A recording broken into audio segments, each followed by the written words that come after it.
नमस्कार मैत्रिणींनो, मी पूजा आणि तुम्हा सर्वांचं मी स्वागत करते माझं चॅनल पूजाज मॅजिक फिंगर्समध्ये।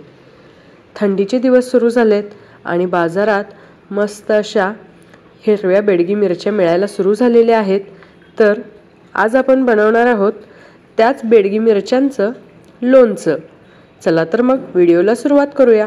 पण त्यापूर्वी जर तुम्ही माझ्या चॅनलवर नवीन असाल तर प्लीज माझं चॅनल सबस्क्राइब करा, सोबतच बेल आयकॉनवरही क्लिक करा आणि रेसिपी जर आवडली तर तुमच्या फ्रेंड्स आणि फॅमिली सोबत नक्की शेअर करा।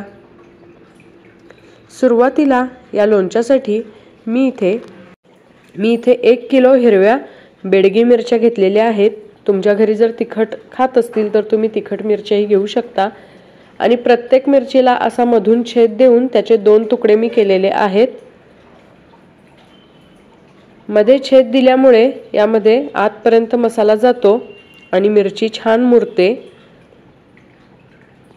आणि लक्षात असू द्या की या मिरच्या कोरड्या असल्या पाहिजेत, जरी तुम्ही धुतल्या तरी स्वच्छ पुसून घ्या आणि मगच याचं लोणचं घाला। तर अशा प्रकारे मी 1 किलो इथे मिरच्या वापरलेल्या आहेत। 2 चमचे मेथीदाणे घेतलेले आहेत आणि ते आपण कोमट असे भाजायचे आहेत। जास्त वेळ गरम करायचं नाही, नाहीतर हे कडवट लागू शकतात। तर आपण याला फक्त कोमट असं करून घ्यायचं आहे आणि कोमट झाल्यानंतर आपण याला मिक्सरच्या भांड्यामध्ये ट्रान्सफर करायचं आहे। आता हे व्यवस्थितपणे भाजले गेले, तुम्ही ते कलर बदललेला बघू शकता। तर आता ते मेथीदाणे काढून मी त्याच कढईमध्ये 2 मोठे चमचे धनेपूड आणि 2 मोठे चमचे जिरेपूड घालते आणि हे सुद्धा आपल्याला हलकं कोमट करून घ्यायचं आहे। यामुळे आपल्या लोणच्याला चव खूप छान येते। हे सुद्धा व्यवस्थितपणे कोमट झाले तर आता आपण हे मिक्सरच्या भांड्यामध्ये ट्रान्सफर करून घेऊया आणि आता आपण याचं वाटण करून घ्यायचं आहे। तर तुम्ही इथे बघू शकता अगदी व्यवस्थितपणे हे बारीक झाले। आता मी एका दुसऱ्या कढईमध्ये 200 ग्रॅम मोहरी डाळ घेते आणि ही सुद्धा आपल्याला कोमट अशी भाजून घ्यायची आहे। जास्त गरम करायचं नाहीये, व्यवस्थितपणे याला फक्त आपण कोमट करून जाडसर वाटून घ्यायची आहे। अगदी काही सेकंदात ही कोमट होते आणि याला आपण वाटून घेऊया। आता तुम्ही इथे बघू शकता मी एकदम बारीक पावडर अशी नाही बनवली, याची जाडसरच ठेवलेला आहे। आता एका भांड्यामध्ये वाटलेली मोहरी डाळ, तसंच आपण मेथी जिरे धनेपूडची जी पावडर केली होती ती पावडर, अधिक 100 ग्रॅम लोणचे मसाला ॲड करून मिक्स करून घ्यायचा आहे आणि एका भांड्यात पाव वाटी तेल गरम करायला ठेवायचं आहे। तेल गरम झाल्यानंतर त्यात 5 लवंग आणि 6 मिरी फ्राय करायचे आहेत। हे आता व्यवस्थित फ्राय झालेले आहेत। आता त्यातच मी 1 छोटा चमचा हिंगपूड घालते आणि आता गॅस बंद करायचा आहे। आपण गॅस बंद केल्यानंतर त्यामध्ये मी 200 ग्रॅम मीठ आणि 150 ग्रॅम साखर घालते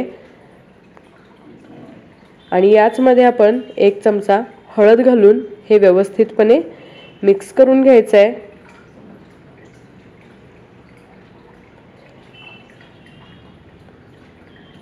व्यवस्थितपणे हे आपल्याला मिक्स करायचं आहे।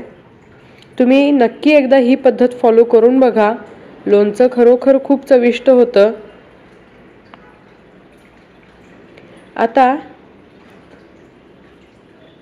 हे जे तेलामध्ये आपण मिश्रण टाकलंय ते सगळं आपल्या वाटलेल्या मिश्रणात आपण मिक्स करून घ्यायचं आहे आणि हे व्यवस्थितपणे एकजीव करून घ्यायचं आहे। आता हे जे मिश्रण आहे ते आपल्याला अशा प्रकारे मिरचीमध्ये भरून घ्यायचं आहे। तुम्ही इथे बघू शकता मी मिरचीचे देठ अजिबात काढलेले नाही आहेत, फक्त मिरच्यांना मधून एक छेद देऊन त्याचे 2 तुकडे केलेले आहेत आणि हे सारं लोणच्याचं जे मिश्रण आहे ते आपण त्यामध्ये भरायचं आहे।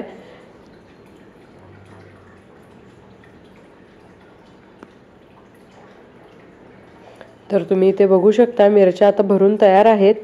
तर लोणचं खूप दिवस टिकवण्यासाठीची जी टिप आहे ती अशी की बरणीमध्ये लोणचं भरण्याआधी बरणीमध्ये खाली थोडासा मिठाचा थर द्यायचा आहे। त्यामुळे लोणचं खूप छान चवीला लागतं, अधिक ते मुरतं देखील छान आणि ते खूप जास्त दिवस टिकू शकतं।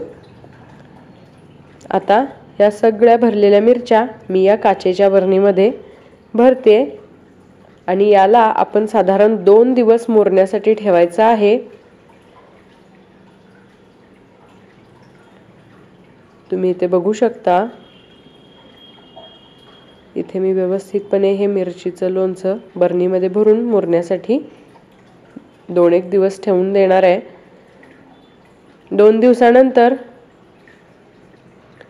हे लोणचं खाण्यासाठी तयार असेल। आता हे मी व्यवस्थित भरले। जे उरलेलं सारण असेल ते आपण यावर वर असा थर द्यायचा आहे आणि यामध्ये एक लिंबू पिळून घ्यायचा आहे आणि आपल्याला या बरणीचं झाकण घट्ट असं लावून द्यायचं आहे।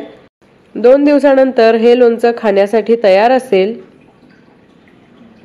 तर मैत्रिणींनो, ही रेसिपी तुम्हाला कशी वाटली हे तुम्ही मला नक्की कमेंट करून कळवा आणि अजूनही जर तुम्ही माझं चॅनल सबस्क्राइब केलं नसेल तर प्लीज माझं चॅनल सबस्क्राइब करा, शिवाय बेल आयकॉनवरही क्लिक करा।